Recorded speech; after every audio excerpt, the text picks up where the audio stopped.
your paper, How a Population Ages or Grows Younger, first appeared in Ronald Friedman's book, The Population of Vital Revolution, published by Aldine in 1964. Now, I understand that this paper was first prepared for the Voice of America as an international broadcast. Is that right? I think all of the papers in that series, or virtually all of them, were Voice of America papers. Voice of America decided to have a sequence on population, and they asked Ron to organize it. And the particular tone of that is because I read it for the radio. You were the one who read it to 85 different countries around the world. And with all 3 listeners in those cases.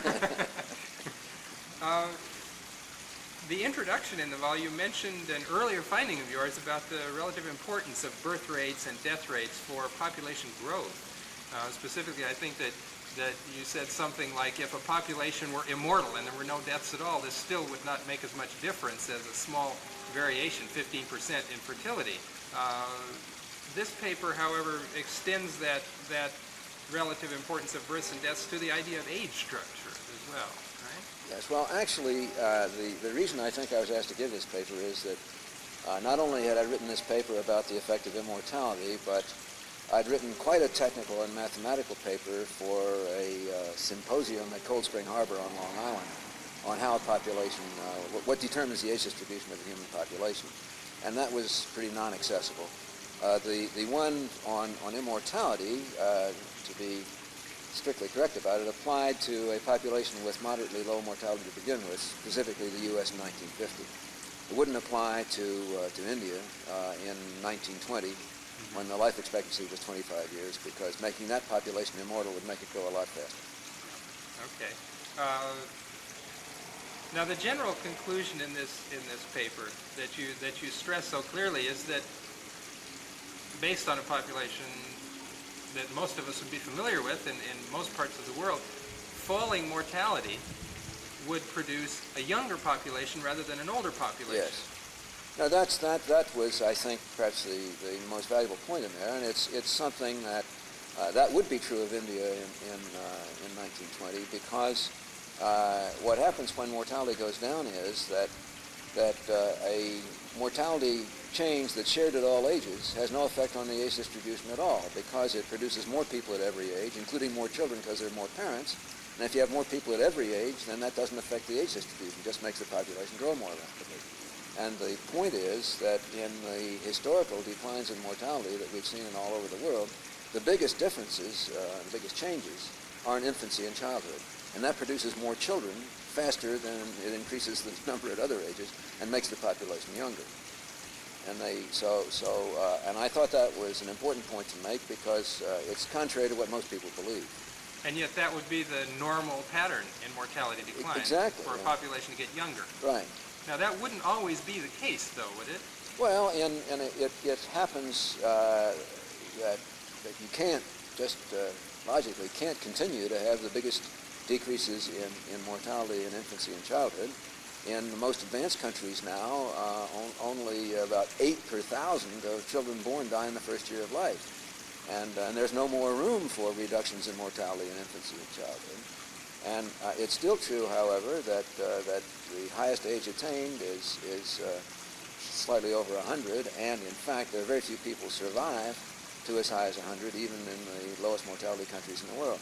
And so there's still room for mortality reduction in the oldest ages. And if medical advance makes it possible, there could be reductions there, and reductions in mortality above age 50 have an effect only of making the population older. So when mortality is very low already, further reductions in mortality will make the population older, not younger. Could you perhaps suggest some places in the world where we might, even today, see that phenomenon of mortality decline making a population older? Sure, it really applies now to essentially all of the highly industrialized world, because in all of those countries the expectation of life is over 70 years, and infant mortality and child mortality are only moderate, so that further reductions in mortality in those countries will make the population older, not younger. Is there some sort of cutoff or turning point in expectation of life where mortality decline no longer makes the population younger but causes population aging instead?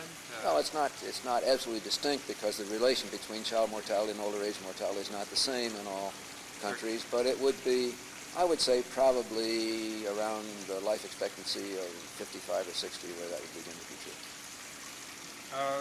At the end of this paper, you wax more philosophical and you begin to talk about the implications of population growth rates and age structure effects.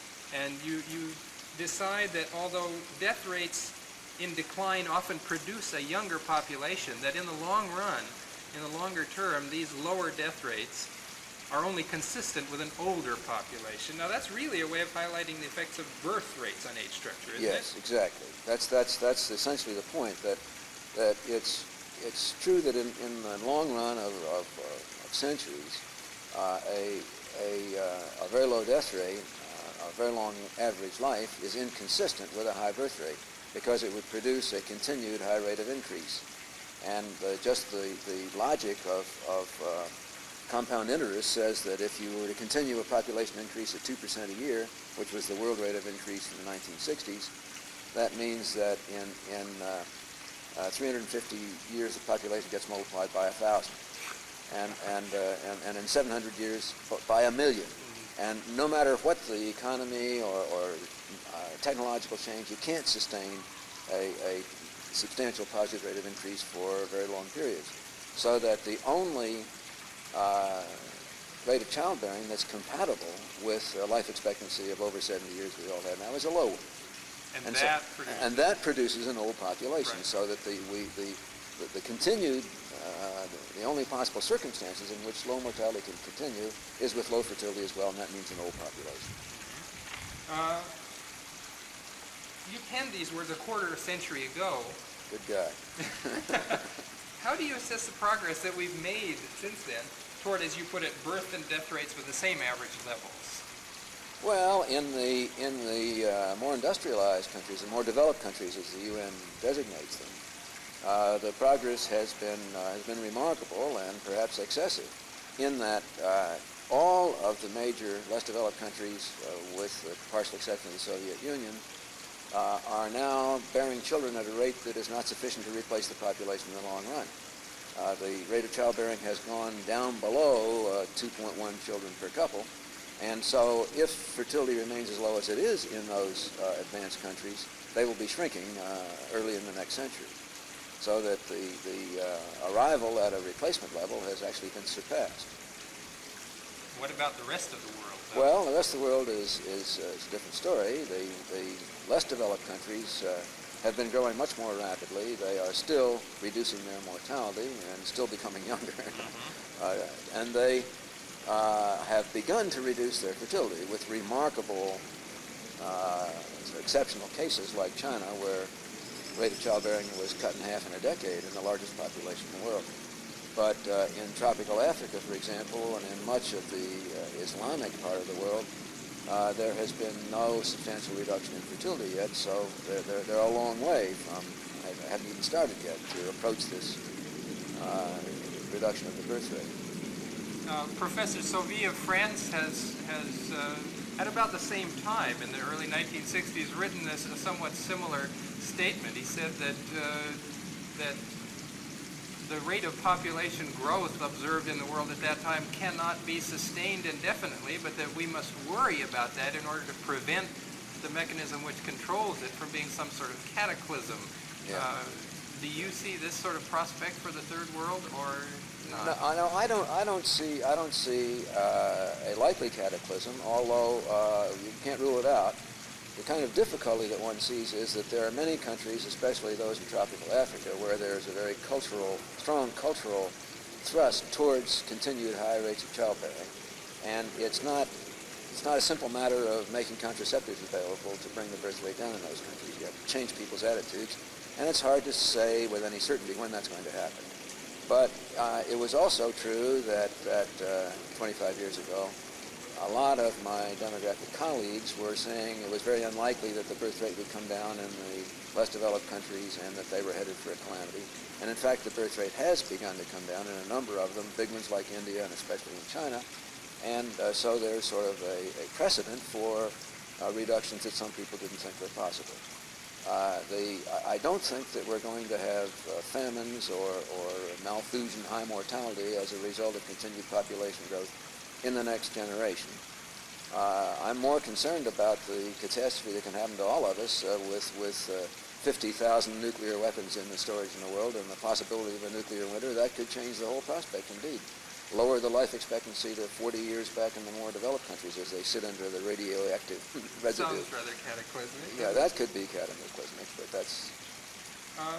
What have you heard over the years from other people, from the public, from other colleagues about this article after you wrote it? Well, I haven't gotten a lot of reaction from it. I think that in spite of the fact that it is written in a popular vein, it was published in a place that in a book that hasn't had enormous sales, and I think that the average college-educated person probably hasn't heard of this argument. But what's true is that I think within the profession of demography that this article for undergraduates and the other more technical articles on that same line have become part of the discipline. I think it's generally known by demographers now the predominant effect of fertility in determining the age distribution and the other factors that are in there. But I don't think, it's like a fine legal point that lawyers know about and people who've taken courses in constitutional interpretation, but not something that's penetrated the popular mind. Well, we can work on that, I suppose. Thank you, Professor Coale.